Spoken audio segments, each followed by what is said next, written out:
Isang malaking pagtitipon kamakailan ang ginanap sa Sulu upang ipakita ang kanilang pasasalamat sa mga programang ipinatupad ng dating Pangulong Rodrigo Duterte na nagdulot ng positibong pagbabago sa lalawigan.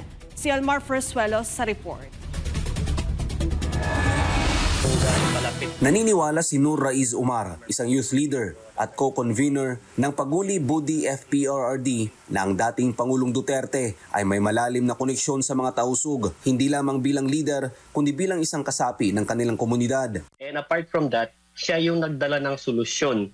Siya yung naging tulay para yung mga local leaders namin is magkaroon ng direct access sa ating national government in terms of eliminating and combating the local terrorism dito sa probinsya ng Sulu. Dahil dito, unti-unting naresolba ang problemang matagal nang humahadlang sa pag-unlad ng Sulu. Para sa kanya, isa sa pinakamalaking pagbabago sa Sulu ay ang pagbuti ng seguridad. Paliwanag ni Omar na noon mahigpit na ipinapayo sa mga residente na manatili sa kanilang bahay pagsapit ng alas 6 ng gabi. Ngunit ngayon, mas ligtas na ang kanilang kapaligiran kahit abutin hanggang madaling araw sa labas ng pamamahay. I don't want to speculate or make any judgment. But the fact of the matter is that naging peaceful ang probinsya ng Sulu.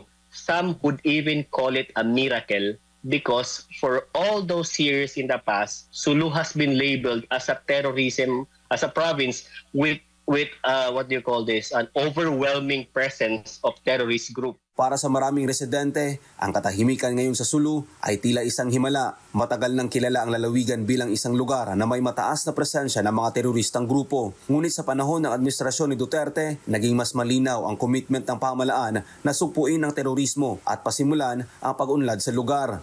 We were so focused on showing that we are grateful for the things that he has done for the province of Sulu. Ayaw namin mabahira ng politika. Ang gusto lang namin is may pakita namin that President Duterte was a great leader and a great president for the people of Sulu. Sa kabila ng mga isyu at usapin na patuloy na kinakaharap ng dating Pangulo, nananatiling buo ang suporta ng maraming tausug sa kanya. Hindi lamang isang leader, kundi isang taong tunay na nagmalasakit sa kanilang probinsya. Para sa Diyos sa Pilipinas, kung mahal Almar Fersuelos, SMNI News.